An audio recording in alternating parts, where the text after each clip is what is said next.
with Lester Holt. Good evening and welcome to our viewers in the West. This especially active and deadly hurricane season is quickly whipping to the alphabet. With Jose still spinning off the eastern seaboard, the newest storm, Maria, intensified to a Category 4 hurricane today.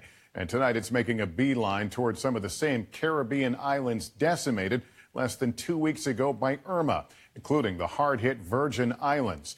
Puerto Rico, which suffered a glancing but damaging blow from Irma, is this time braced for a direct hit, potentially the strongest to make landfall there in decades.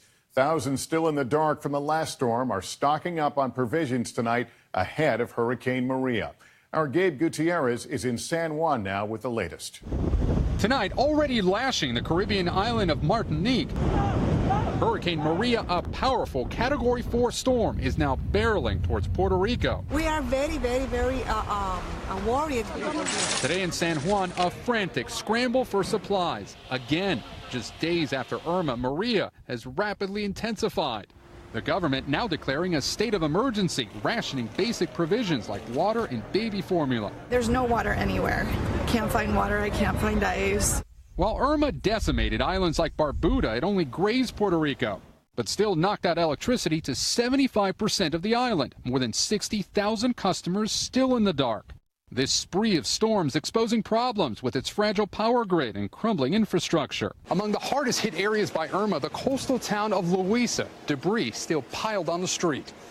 Nancy Pizarro rode out Irma in her home when a tree fell through her roof. Now she's terrified of what Maria might bring.